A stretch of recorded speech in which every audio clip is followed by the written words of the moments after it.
Welcome to the show, guys. NFL draft day one is complete. And I'll tell you right now, there is a lot of fantasy football impact, a lot of risers, a lot of fallers, a lot of things moving and shaking and baking from Bijan Robinson to Atlanta to Zay Flowers to the Vikings. We got so much to cover right here. I got Jim. He's feet on the street. He's out traveling. He's at the hotel somewhere near the draft. What is going on, Jim, man? And what a first round. It was exciting. And a lot of surprises. I got to say, man, I'm not even going to pay attention to those NFL mock drafts that they have. No. They're so wrong. I mean, it's just like you're throwing darts. There's so many moving pieces, and to actually see how it all fell together, there were some definite shocks yesterday. So I was. Definitely. You and I were texting through the entire game, and, you're watching, I'm watching. It was we had a lot to talk about. We're going to cover some of that here, but make sure you guys do now secure the 16-round draft solution. You can pre-order it now using code DRAFT this weekend. Only save 20%. Secure it. I've linked it below, or go to thefantasyfootballaccounts.com under programs. Secure that, guys. And I'm telling you, and you also, if you want direct access to me, join the front lines at patreon.com/FF Counselor. I'm going to be answering a lot of these questions directly. And there's a link here below on YouTube to join the front lines. That's a lot of in-season action as well, from waiver wires to starts and sits. Everything's going to be there for you in the front line. So make sure you guys take advantage of this, guys, right now. All right, so let's start talking about this, guys. Let's start off with kind of like the first four picks. Obviously, quarterbacks coming off very early, first three picks. We got Bryce Young to Carolina. We got C.J. Stroud to the Texans. And the Texans went again. They got Will Anderson, an edge, but I meant first four picks. Anthony Richardson went to the Colts. Okay. So in regards to immediate fantasy impact, the thing that kind of jumped out at us as we're texting is Anthony Richardson to the Colts, a quarterback who's 6'4", 244, who's a running back within himself.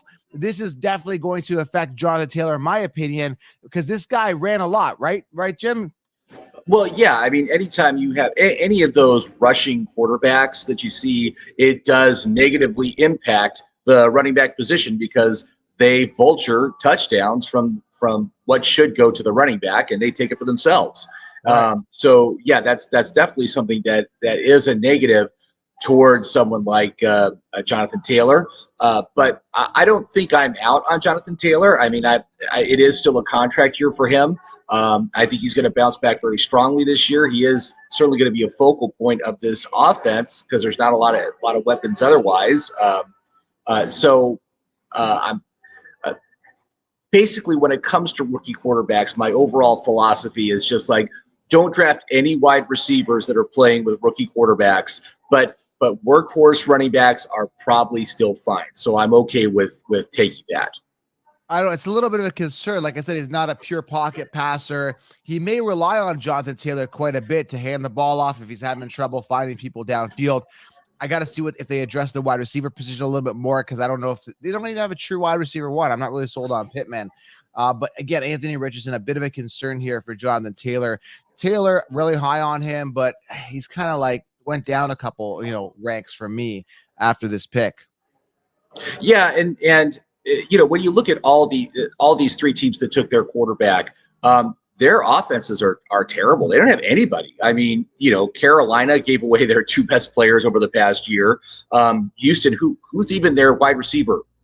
Name a wide receiver on you. Mechie. I think Mechie was who had, I think he was battling cancer last year, I think, wasn't it? Right. Yeah. And so there is and these guys, they didn't take neither of these teams took a wide receiver in the first round.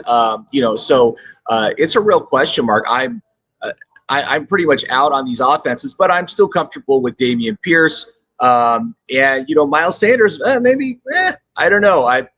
I just don't like Miles Sanders, but you can't say he's not in an okay position, and they ran pretty well last year on that team, so but really outside of the running backs, I'm not interested in anybody on any of these teams. So yeah, I think the Texans did well with Stroud and Anderson, but I mean, we don't know. Again, rookie quarterbacks, always a question mark. I mean, do we trust Stroud? From what I hear, his cognitive testing was lower. I think Bryce Young's cognitive testing was on top. So I don't know if his decision making is going to be on par. There's some question marks there about his decision making. It's going to be interesting. Is Davis Mills going to start the season? Probably not. Like, we don't know what's going on there, but a lot of question marks around there. But I think they're going to rely on Dameon Pierce. I think that'll be very important, Jim. Oh yeah, I definitely agree with that. Yeah, as far as Mills go, he is done. He is, it is going to be these guys. You don't take a guy first or second and then not play him. They drafted him. They drafted him for him to play immediately. So yeah, it's going to be Stroud. It's going to be Young, no question, with that sort of draft capital. So what pisses me off about Mills is that he never really got the chance. You look at a guy like Derek Carr. Imagine going 9 years with the team, not making the playoffs, and then getting paid an extra $150 million to go a 3-year deal with someone else. And Mills only got 1 year, and he just never had any receivers to go with. So it really wasn't fair to Mills. You know what I mean? I could be wrong, but give the guy a chance. Yeah, I'm not sure Mills ever would have done anything. I just don't think he had it. As anything better than a bad NFL quarterback. So I mean, it's I'm excited for the future. I think both Carolina and Houston are going to have some exciting options next season, and I'm going to be very interested in that for 2024. But for this year, I'm fine just staying away from those teams. I'm not interested. Okay, let's keep working through the draft here. Bryce Young, CJ Stroud, Will Anderson. Again, they went edge there. The Texans on their third pick. They traded up. Anthony Richardson at quarterback. Then there was a cornerback. We don't care. We're not going to talk too much about defenses here. The Seahawks went cornerback. They went Devin Witherspoon, Paris Johnson Jr., offensive tackle for the Cardinals. Next, pick 7, Tyree Wilson. And here's the big one here. It went 8th. Now, the scouts and the so-called experts are saying it was too early. I don't think so at all. Bijan Robinson to the Atlanta Falcons. Immediate drop and total destruction of Algier. Man, what do you think of this, man? I like it. I think if he gets the volume, and what happens to Patterson, we got to ask ourselves. It is a committee, but Bijan is the guy. You don't pick a running back, particularly with your top 8 pick, and not give him 220 carries as a floor to start the season, especially Desmond Ridder, who's not a proven passer. We don't know what to expect there, right? So, Bijan, I love it. What do you think? Yeah, I cannot imagine a better landing spot for a running back, and he absolutely workhorse from day one. He is going to dominate. This is a run-first offense. Atlanta loves to run the ball, wants to run the ball. They are going to give it to Bijan a lot, and yeah, it sucks for Algier. Algier is basically just a handcuff at this point. He's a handcuff. Yeah. But when we look at like all the talk that was going on pre-draft about where Bijan could have gone, Eagles, the Patriots, I was just like screaming, no, none of those places, no. And then he goes to Atlanta. I'm like, that is fantastic. That is absolutely fantastic. I love it. I would absolutely take him with my first round pick. Definitely worth it. So yeah, I think so. Here's the deal. Like, okay, so let's talk about it, because to me, I'm a gambler. You got to know when to hold them, know when to fold them, right? So when it comes to picks, I have no fear. I'm all balls in. I am ready. This is a bold statement. I am ready to take Bijan first overall. I like him ahead of CMC. I 100% like him ahead of Eckler. I like him ahead of a lot of guys in the first round at the running back position. I mean, Henry's a little older. I have to see if he gets traded, if he stays there. I don't know what's going on with Henry, but Bijan, young, talented, optimal position. Like, why not? Why not? Right? First overall, I'm in. Yeah, I mean, I got to say, I'm not sure I would say first overall, because I really like Kenneth Walker. But definitely, yeah, I would absolutely take him ahead of CMC. I would absolutely take him ahead of Eckler. I'm pretty sure I would take him ahead of JT at this point for sure. And just, I mean, like I said, it is just about a best case scenario for a running back is what he got. So, I'm in. I'm all in. I would definitely take him with the first round pick for sure. Like it. We're both feeling warm and fuzzy about him. Okay, so let's move on here. Jalen Carter to the Eagles, and it went Darnell Wright, offensive tackle. Peter Skoronski, I'm not going to pronounce that. Titans got him as an offensive tackle, which is good. And then here's the pick at 12. Jahmyr Gibbs to the Detroit Lions, which, again, everybody's shaking their head. I mean, what is going on? Obviously, Swift has got to be on his way out. And remember, the Conchiefs all told you Swift was a top 8 back. I said he sucked. Years to wow us, we're not wowed. He sucked Right. last year. They brought in Montgomery, which again, I think they're set with Montgomery and Swift as a compliment. And then you go and steal Jahmyr Gibbs, who could have been very viable on another team. This hurts. This sucks. Something's got to change. I don't like the situation. So let's just say I liked Montgomery as a stealer. I just did a sleeper. I just did a video on talking about Montgomery and how I like the value. And then they go and do something like this. Now I don't trust anybody on that team.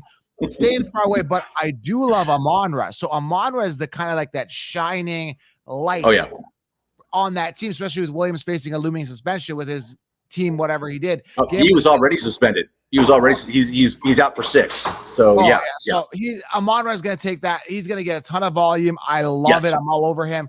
But when it comes to Jahmyr Gibbs, I don't know. I don't trust this. I got to see Montgomery or Swift go. Mind you, Montgomery's had his share of cuts and bruises, and he gets hurt here and there. Swift, we know he's going to get hurt. So it's crazy, man. What do you think? Well, first of all, I was flabbergasted at that pick, and looking at what the Lions did, because they had another pick at 20, and they took who did they take? They took like a defensive guy. I'm like, why didn't they just flip it? They could have totally waited to pick 20 to take Jahmyr Gibbs. I'm really surprised that they spent such an early draft pick on him. They went linebacker. They went pick 18. They went Jack Campbell, linebacker out of Iowa, 6'5". Right. Okay. Yeah. So they could have gotten they could have gotten basically close to a top 10 player defensively at pick 12, and then they still could have gotten Jahmyr Gibbs at pick 20. So I'm kind of surprised by that. It does look, like we've got a total running back by committee in that backfield, which sucks. I've already done a lot of early best ball drafts, and I've been picking up Montgomery in like the 8th or 9th round. So I think I'm still okay. That's still pretty good value. I'm guessing that it's going to be kind of like Montgomery is going to be the hammer. Gibbs is going to be the finesse guy involved in the passing game, but Montgomery should get all of the goal line work, which was very, very good last year for Jamal Williams. So, if I can get him at the right spot, I'd still consider it. But you're right; it's a total running back by committee now, and I don't know how this is going to shake out for where these guys are going to go in the drafts now. So we have to see what happens there. And that's why we don't release the 16 rounds and obviously 16 round plus guys, which is an amazing draft tool. Make sure you guys secure that at thefantasyfootballcouncil.com. Jim created an app. We teamed up on it. It's an amazing tool to add to your arsenal. So we don't shake everything out and add all our content and our picks and the rankings in our content until after, at least a couple of weeks after the drafts to see how things shake out. We don't know. Again, we go and recommend Jahmyr Gibbs. We don't know if Swift's going to be there, right? So a lot of things got to shake out. But again, right now, I don't feel warm and fuzzy at all about the Lions backfield at all. Yeah, it's definitely problematic, but I think Swift is done. I think Swift is a complete non-factor at this point. It's going to be those two guys, and it could be sort of like a Zeke Pollard kind of situation. That's kind of how I'm seeing Montgomery and Gibbs. Is it could be more like that sort of a situation. And that's not necessarily bad.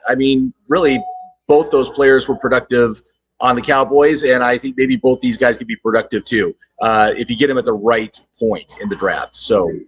Okay, so number 13, Lucas Van Ness, edge, Iowa, goes to the Packers. We don't care. This is one we do care about. Pick 14, the Steelers went with Broderick Jones, offensive tackle, beefing up that O-line. And I'm telling you, this guy is big, he is strong, and he is on the next level. He is an amazing addition to that offensive line. And now you've got Najee Harris stock going up, giving Kenny Pickett some more time to throw. This excites me, man. This excites me. This, especially right now, the way the ADP is of Najee's outside the top 10. He is immense. He's a bargain. And now you've got an improved O-line. This is what we like to see, Jim. I know you're excited about this as well. I gotta say that was great to see, because that was always the weakest part of the Steelers offense is the offensive line. So this is great. I'd love to see them take another offensive lineman today, if that's at all possible. So we'll see what happens, but I think it's going to be I think this is Najee was already rating very well on the app. This only helps, but I think it's going to be a good year for Najee. It'll be a good year. This is good. I'm trying to see if there's any other fantasy relevance between pick 15, Will McDonald, edge to the Jets. Then they went Emmanuel Forbes, cornerback to the Commanders. The Patriots went with a cornerback as well, Christian Gonzalez out of Oregon. Jack Campbell, linebacker. Again, we talked about this with the Lions. I'm not going to pronounce this, but Mr. Cansey, defensive line out of Pittsburgh, goes to Tampa Bay. Kalajai, I think is the way to pronounce it. And then JSN, one of the top wide receivers, Jackson Smith, goes to the Seattle Seahawks. And we've got a bit of a committee at wide receiver there with aging Lockett. I think we talked about he's 30 now. And Metcalf there. Pick 20, Seattle Seahawks beef up their wide receiver core. And you and I probably feel the same way as on this one. Do we really trust Geno Smith with all these targets and all these mouths to feed? And again, similarly, this is kind of like the complete contrast to the Lions, Jim. You've got, with the Lions, you got this beefy running back core, and you've got Amon shining, whereas this, you've got this beefy wide receiver core, and you've got Walker shining. It's the complete opposite. Are you feeling the same way? Well, I got to say, Jackson Smith and Njigba is going to be the slot receiver on this team. And if it's one thing I've learned is that slot receivers as rookies, can be very, very, very productive. They can soak up targets. So I do like that. I mean, the offensive players on Seattle is really good. I'm really kind of impressed with how good the roster construction is. And so I think that Jackson's going to be fine. I do think that Lockett is kind of the loser here. I think we're going to see some fading out of Lockett, and you're also going to lose some targets to DK, so that's going to hurt. But depending on where Jackson goes. Now, I've seen Jackson Smith and Njigba go in like the 4th round, which is way, way, way too early. He's going to have to fall from there for me to want to consider him. Anyway, I think it's a good landing spot, and I think there's an opportunity. But you're right. Geno Smith is the biggest problem in this offense right now, and I don't trust Geno Smith, and I think he's going to regress, and that's going to hurt everybody, especially the receivers. So, it's just part of the chess pieces, man. It's all moving around. Right now, I don't feel warm and fuzzy about this wide receiver core, and as of right now, but we'll see how that goes out. Next one here, pick 21, more fantasy possible relevance here. And similarly, I think, guys like Lockett, I think they're kind of in their, twilight, what's the word? Sunset years, Right, it's sunset, yeah. Yeah, similarly, we got Quinten Johnston, top wide receiver prospect, going to the Chargers. Great weapon for Herbert. This really improves Herbert, and it reinforces our thought process on, my thought process on Eckler seeing a decline at the in the receiving game. They want to get to the receivers. Their wide receivers have been inconsistent. Mike Williams is always injured. Keenan Allen was injured last year. And he's aging. They get a stud like Quinten Johnston, and now they're going to feed him. I think this is a great boost to Herbert. A big time decline to Eckler, who caught all the passes last year. This is what they want to do. Obviously, Joe Lombardi no longer there. New offensive coordinator now. They were just feeding Eckler, force feeding him. It's going to change. They're going to use their wide receivers. This is what they want. It's a smart move by the Chargers. Fantasy relevant, Quinten Johnston right now, not feeling it unless they say Mike Williams, see ya, or something like that. I don't know. What do you think about this one? Well, I got to say, of all the receivers that were taken yesterday, I think this is the best situation because Quinten could be the number one on this team. You've already mentioned the injury issues with both Keenan Allen and Mike Williams. I think that gives extra opportunity to Quinten to really shine. Also, just the fact that everybody's getting very old on that offense, with Keenan being 32, Mike Williams being 29, Austin Eckler being 28. So this is an infusion of youth, which is also very positive. So I think he's a great opportunity buy, mostly because of the injury concerns with the other receivers. And if one of those other receivers misses time, which they probably will because they did miss a ton of time last year, that will just increase the opportunities for Quinten. And so I do like the opportunity there, and I think he's going to be a bargain on draft boards. He's going to go after both of those guys on the draft board. So I think he's going to be one of those bargain guys you can pick up in the mid rounds, maybe 9th, 10th, 11th round. I like it. I like where he probably is going to be. So And we talked about this yesterday. This is why the robust RB has worked so well for me, because you can literally, get yourself a workhorse, a running back or two, get yourself a solid wide receiver, a guy that's going to be consistent, probably rounds 3 to 5. And then you could roll the dice on a bunch of these rookies and these upside players and even second-year wide receivers that are in prime position to potentially be the wide receiver one. And all you need to do, Jim, is really hit one or two of these home run guys that you're filing in later, and you're locked in at wide receiver after you've secured your running back core. And again, that's one of the big philosophies of 16 rounds is that, load up top heavy on running back, and then get the home run hitters at wide receiver. And there's a ton of depth at wide receiver where you only have 10, if you're lucky, workhorse running backs that are primed for 250 carries or more. So again, secure the scarce position, and you've got a ton of value at wide receiver. And we're seeing it right here with some value here. And I think Quinten Johnston, it could be really special this year. And it really shines a light on Herbert from, again, this year. Last year had a bit of a down here. Again, his wide receiver core was hurt. I'm liking the situation here for Justin Herbert, who is, again, I think he's due for a contract year soon, is he not? I think he's going to be year 3. So yeah, he's a pro. I believe I have him marked as a contract year player.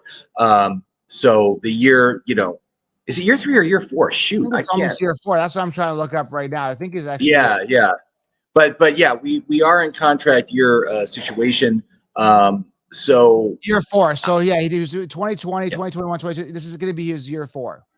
Okay. Yeah. So there's definitely going to be some negotiate about that. And there is going to be some potential upside there. Although the fact that, Herbert is just more of a pure pocket passer. He doesn't really have a whole lot of rushing yards. For fantasy, that limits his value. And last year, I got to say, that was just god awful. I had Herbert on one of my teams, and I had Herbert and I had Christian Kirk, not Christian Kirk. I'm sorry, Kirk Cousins as my quarterbacks on a team. And they're like nearly half the season, I was starting Kirk ahead of Herbert, and I was getting more points from him. It was that bad. So I don't think I'm in on Herbert. I'd rather have like a Trevor Lawrence because he has more rushing upside. I'd rather go for some guy that get me maybe 300 to 500 rushing yards on the ground as far as quarterback goes before I would take someone like Herbert. But I like Lawrence a bit more. It definitely helps the situation. It's a good situation, and I like I said, I think Quinten is he's going to be like a great mid-round option. I think he looks pretty good. So okay, pick 22 here. We got Zay Flowers to Baltimore, addition to Odell Beckham Jr. They needed a young receiver. That's the bottom line. They obviously, this is too much to talk about here, but Lamar Jackson, not worth that money, making the highest paid. I'm not even sure what's guaranteed, but I think he's getting $260 million over 5 years. Ludicrous for a guy who didn't finish the last 2 seasons, played 12 games in both of the last 2 seasons, and has not thrown for over 3,200 yards. Yes, he's a running quarterback. Yes, he makes it up on the ground, but he's not worth 260. You don't pay this guy more than you pay Jalen Hurts. You don't pay this guy more than you pay Pat Mahomes, who's achieved results. This is ludicrous. Now, there's literally no excuses for Lamar Jackson. You've got all the weapons you need. You got to come in this year and tear it up. If you don't, I don't know what to tell you. Right. Yeah. And as far as drafting a receiver from Baltimore, I'm really not interested at all. It's such a low volume passing offense. Yeah. I've always been more up on Lamar than you have, just because the dude does produce on the ground. He's going to get you 1,000 rushing yards. And that is so valuable in fantasy football. But the problem is he just can't stay healthy. He's a low reliability player. So very high risk. I think I'd rather take a chance on Fields as opposed to Lamar this year. I think Fields probably has a higher ceiling. But as far as paying quarterbacks, I think, it's such a scarce position. It's so important to the success of an NFL team that you have to have yourself a franchise quarterback to do anything in the NFL. And people have to pay up for that. And in 3 years, Lamar Jackson's contract is going to look very reasonable because there's going to be some guy getting $65 million a year. That's just the way it's going to happen. Remember when Mahomes got his deal and there was like $500 million. that $500 million contract, and now you're like, oh, he's only like $45 million a year. What a deal! He's the same price as Daniel freaking Jones. Give me a break. I mean, it's crazy. I can't believe Daniel Jones. That's a whole other thing. I can't believe Derek Carr. Derek Carr, that's another thing. 9 years doing nothing. You get 150. Imagine, Jim, you and I. Yeah. We've done nothing in the NFL too. We've won 0 playoff games. Give me 150. Forget 150 million. Give me $150. I don't think I want to take that punishment on the field, but I will let someone else do that for sure. But I mean, they have to pay up for these quarterbacks, and these mediocre quarterbacks that are like kind of good enough to maybe get you into the playoffs every now and again, but not go any further than that. They're still valuable because they can still get you to that situation. But those guys like Carr, guys like Cousins, guys like Daniel Jones, I just don't think have it that they're ever going to be in a position to win the Super Bowl unless they have some monstrous defense playing with them that would, allow them to, not have to score that many points to win. That's the only kind of situation where it might happen. All right. So Zay Flowers, I'm out on Zay Flowers. I'm out on all wide receivers. I'm out on all Baltimore Ravens players as of right now. Things could change. I may change my mood as I'm putting 16 rounds together and say, hey, there's some value there. As of right now, I'm out. Pick 23. This is pretty much the last really fantasy relevant guy that I'm seeing jump out here. Right. Near the end of this day one of the NFL draft. And our recap here, Jordan Addison, wide receiver, USC. One of my favorite wide receivers in this class. He's a perfect complement to Justin Jefferson. Let's put it that way. He's a good route runner. And we're going to have to see what happens. This is a direct, as you said, direct replacement. We were talking yesterday to Adam Thielen, an improvement to Adam Thielen, younger, more dynamic. Yeah, definitely. Great route runner, polished. And I think he's going to see volume. Again, Jefferson's going to draw the double coverage, and I think a lot of volume will go to him. This is a guy that I can get. Could be a solid flex play here. He's interesting. I mean, I don't know where he is going to go in the draft. It's going to be interesting to see how that happens. But I think this definitely kind of lowers Hawkinson a bit. I was really thinking Hawkinson was going to be the number 2 this year, but he might just be just a higher volume tight end, getting a little bit more volume than average. But yeah, I mean, Jordan Addison is an exciting player. He's a small guy though. That's the one thing that was kind of bugging me. He's like 175 pounds or something like that. Yeah, 5'11", 173 I got listed here. Yeah. But small guys can be successful. You got Devontae Smith in Philly. He's a small guy too, and he does pretty good. So at best, he's a wide receiver too. I guess I really got to see where he's going to go in drafts. I doubt he's going to be like someone going in the top 8 rounds, but he might be another one that's worth one of those mid-round picks that could be a valuable every week starter. So we'll have to see. But it does help that offense. They need more people to distribute targets to because it was getting really, really narrow there. So that helps. So, yeah. All right. And then the Giants went Deonte Banks, corner back, and then 25 Bills. I was curious to see if the Bills would have went Zach Charbonnet here. They went Dalton Kincaid. I can't pronounce Kincaid. I think it's Kincaid. Yeah. Kincaid. 6'4", 246 tight end. Again, strange pick here. They do have Dawson Knox. Again, Kincaid is a good player, but I don't know. It didn't make sense with Dawson Knox being there. I don't get it, man. Just more weapons for Allen, I'm guessing. More protection. Yeah, I think it's a little bit of both. And I'm really never interested in rookie tight ends. I think they're almost as useless as rookie quarterbacks. So I'm not really concerned about that. I mean, I think this does, decimate whatever little value Dawson Knox has. So that makes me like, okay, I don't want that guy as my tight end either on one of my teams. So I think this is just overall, it is a step to help improve the offense overall, but it doesn't have any fantasy value in and of itself. So, and can we also just talk about the fact that the Giants still don't have a wide receiver? They got shut out by that run of wide receivers, and they still don't have. They have no wide receiver. I mean, who is Daniel Jones going to throw the ball to? It's just shocking. So that was also really threw me off that they weren't more aggressive in moving up to try to get one of those 4 guys on their team. They didn't even. I don't even think they made a move. They didn't even try. So very interesting. You pay Jones that much. You don't give him a wide receiver, man. It's nuts. I don't get it. Yeah. And again, so go ahead. I'm sorry. Again, they went Deonte Banks again, but you got to understand they had to go cornerback there. Addison, Flowers, Quinten Johnston, like they got sniped. 4 wide receivers went right before their pick at 24. So, you got to feel for the Giants a little bit. I don't care about the Giants, whatever, who cares? But, it sucks for them, for that, they got to wait.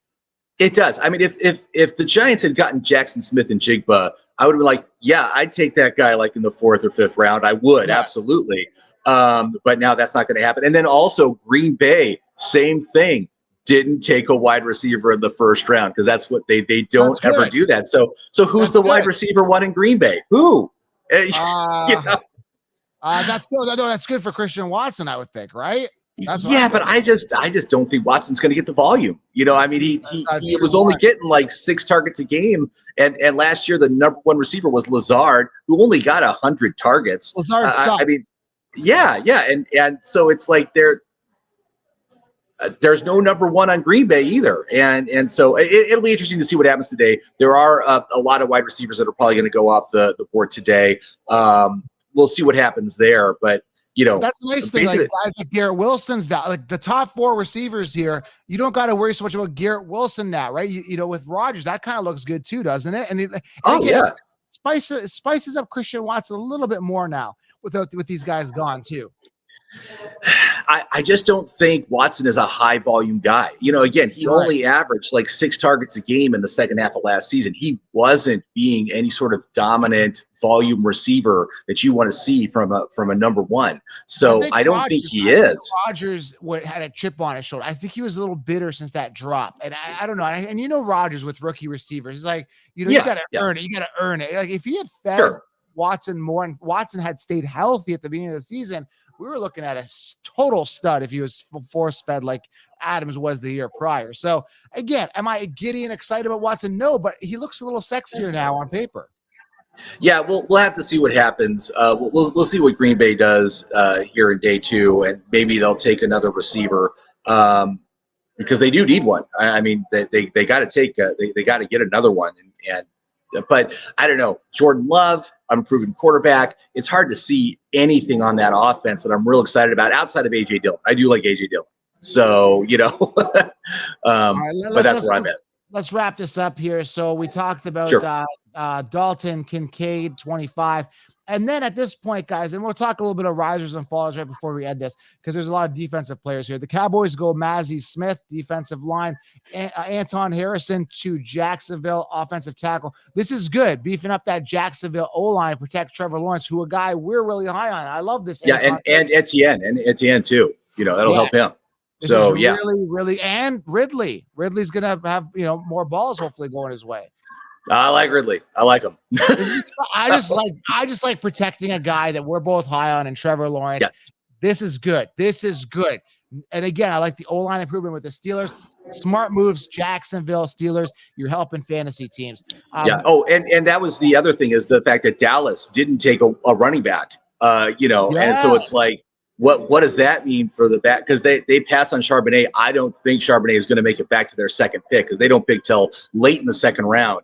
So Pollard's the guy now, right? And like the Chiefs could be right on this one, having him top 10, copying and pasting him from last year. I could be on board with Pollard now that if they don't get another running back. I just don't know if he's durable enough to withstand. Wasn't that an issue he was having last year?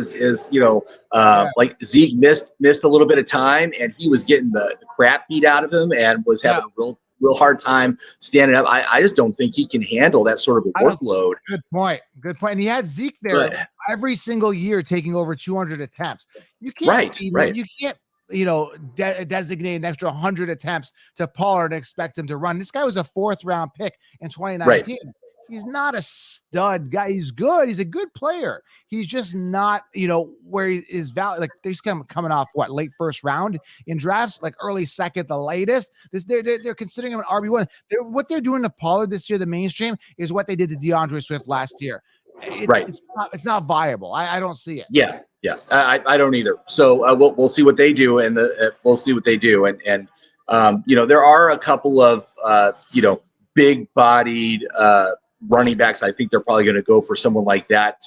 But if they miss Charbonnet, I'm really not interested in that backfield. So that's where I'm at anyway. But Pollard had an ankle surgery, I believe. It was high ankle sprain. No, he broke his leg. Fibula. Yeah, he broke his leg. Yeah. So it's not good for a first round pick. I'm going to say no. Yeah, it's not good. Yeah, it's not good, but it's not like a knee or an ankle issue, So it's just a straight bone break, and so they can heal that, and that'll heal pretty well. But even so, yeah, I mean, I'm just not interested in Pollard. I think he's going way too early in drafts. Just way too early. So. All right, let's wrap this up here. We're talking about Jacksonville 27, Anton Harrison, offensive line. Love it. Miles Murphy, edge out of Clemson to the Bengals at 28, which we talked about. I think Mixon now. They didn't go running back there, so Mixon has now secured a spot yet again.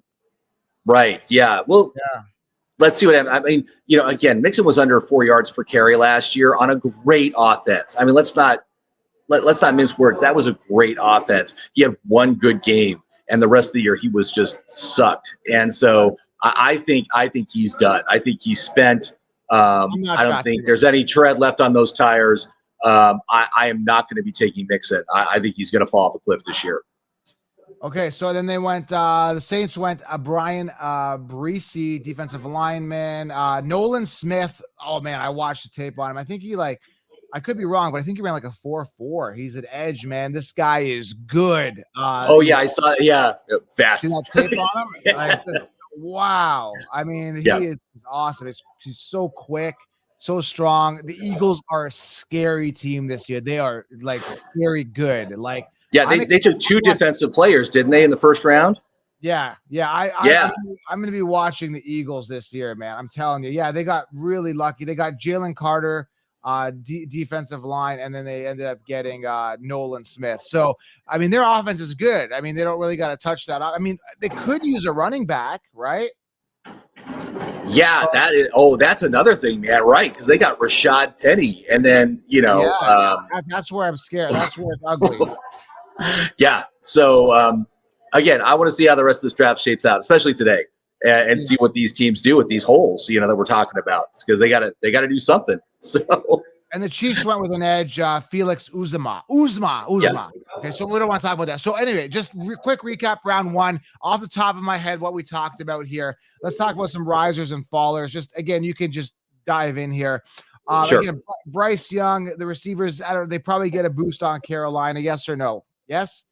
Well, I mean, like I said, I'm not interested in Bryce Young or Carolina as far as this year, but certainly the future is bright. Future is bright for future.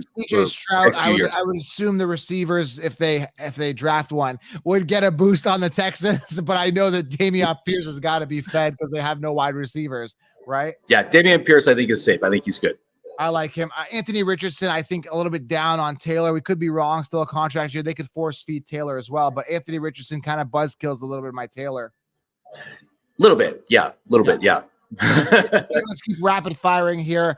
As of right now, Algier is done. He'll be a compliment, but it's going to be the Bijan Robinson show. We agreeance there? Love it. Jahmyr Gibbs, we're staying away.